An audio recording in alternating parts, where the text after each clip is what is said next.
All right, how's that for a clickbait title? It seems to be all the rage these days on YouTube. The only thing missing from this video was the thumbnail with the custom graphics and the stupid expression on my face, right? Uh, anyway, I decided to put this together because there is some merit to what I'm going to talk about, and it'll probably be the only time I make this type of video. I'm not an investor per se. I'm a collector. Um, and I guess I can go into how I collect and why I collect, but let's just get to the point. I've got some cards here that are from my collection that I purchased, um, that I liked, that on paper have seen some nice value gains. And what I found was that if there was a rookie card of somebody that in a PSA 10 is just in the stratosphere, one sort of investment play might be to look at the second year card, okay, if that's your thing in a PSA 10. So think Ozzie Smith, think Rickey Henderson, and I'm going to start off with those two right here. So I have this Ozzie Smith 1980 tops in a Gem 10. Now, a 79 tops is real tough, not just in a 10, but even in a 9, right? So most collectors aren't going to be able to own a Gem 10 Smith rookie in their collection. So I picked this up. I want to say maybe 4 years ago, and I paid around $275 for this. I think something under $300, and it kind of remained that way for a while. Just in the last couple of months or so, like it seems with a lot of cards, it has jumped in value. Now it's still a very modest, I think around $500 value if you were to pick this up. In fact, I think there's a buy it now on eBay for around $550. But I went and looked at the pop report, and for this particular card, there's been 2,400 or so submissions. Only 82 PSA 10s, about 800 PSA 9s, and not surprisingly, most of what is submitted is a PSA 8, a little over 1,000.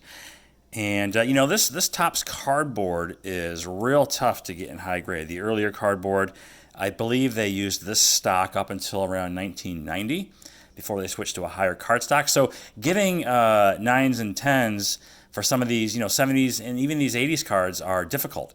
And we're seeing that reflected in the pop report. I think 82 is a very low pop for this particular card. Now, only 2,400 submitted.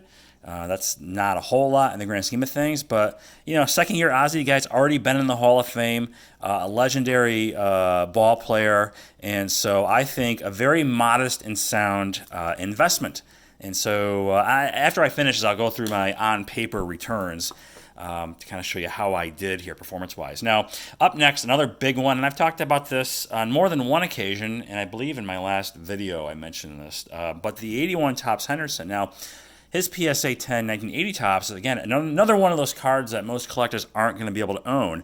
So if you want to have a 10 of Henderson, the earliest one you could afford, maybe the second year. And I bought this one for around $350, maybe 4 years ago also. And this one has been creeping up.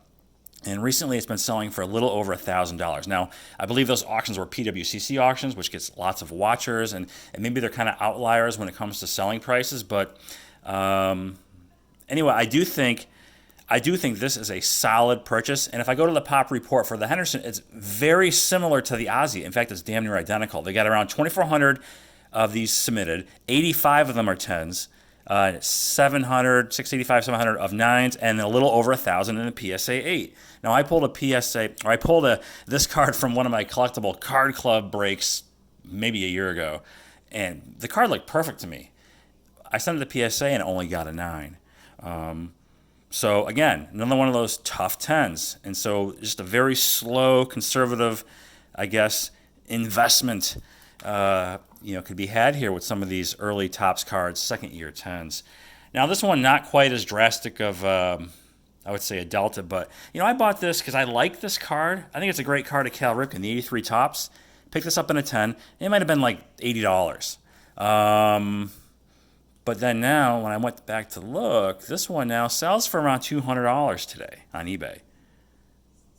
And I don't know if I like this better than the 82 Topps traded. I definitely like it better than the 82 Topps base card. But, again, a second year, big Hall of Fame player in a PSA 10. The rookie card of Ripken I don't know what it is right now. I don't know what the. I mean, the Topps Traded is the go-to, I think, for that, and maybe it's like a $2,000 card now. I haven't checked, but it certainly isn't insignificant, and out of most people's budgets, I would imagine too. It's just a lot of money for one card. Another one is Don Mattingly. His '84 Donruss card has seen huge gains over the last year. I mean, it was as low as I think maybe $500 or $600 a year ago, but then as high as $3,500 not that long ago, and I think recently sold for around $2,000. I think. But here's an '85 Donruss Mattingly, second year 10 that I picked up for about I think $70. And I love '85 Donruss. It might be my favorite set of all time. And I really like this Mattingly card. And so I went and looked. This card now sells today for around $200. Okay, so from $70 to $200 over the course of a couple of years, that's not bad. If I were to sell these cards, I'm not going to. A lot of what I buy, especially with the modern cards, I do buy, like Arenados and oh God, why can't I think straight? Tatis, people like that. In the back of my mind, I'm kind of buying them for my son. He's only 2.5, but at some point, it wouldn't surprise me if he, inherits my collecting mentality and wants to get into sports cards. So I kind of want him to have those cards already and not have to worry about, if he wants them, trying to go back and buy them.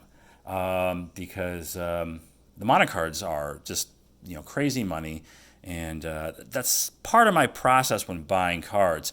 Also, I can't buy everything I want. I have a lot of cards I'm interested in buying. And so how I go about selecting what I want to purchase is I try to pick cards that I think are going to see a quicker rise in value.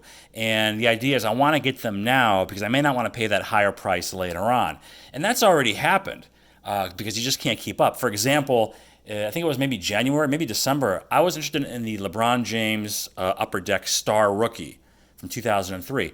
And when I was looking around, I said, okay, this card sells around $300 to $400. Okay, great. I keep that in the back of my head. But as I was out doing other things, buying other cards, whether it be, cards for Friday Night Vintage or other cards for Friday Night Filth, when I went back to LeBron, the cards, forget it. I'm not gonna own that card. I think it's $4,000 card now. His rookie cards are just on some other level that defies logic, I think, right now. So, but anyway, that's kind of like how I go into buying cards. That's my thought process, which is why you're seeing more episodes of Friday Night Filth than Friday Night Vintage, because the vintage cards seem to be relatively stable in price. They don't really fluctuate and not as volatile as some of these modern cards are.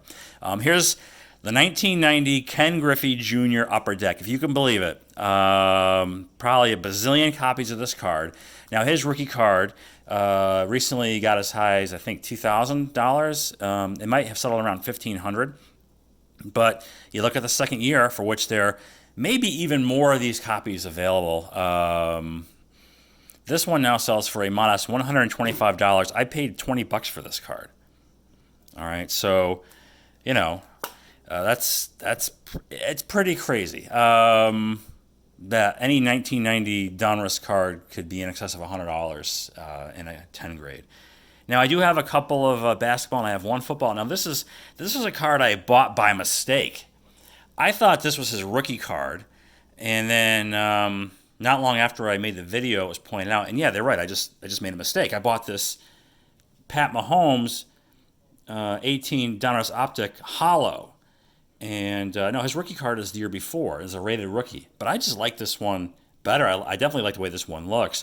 I paid less than $40 for this card not quite 2 years ago. I think this one has sold for upwards of $800 on eBay in the last month or so. So from $40 to $800, I had no idea. And I don't know if that's sustainable.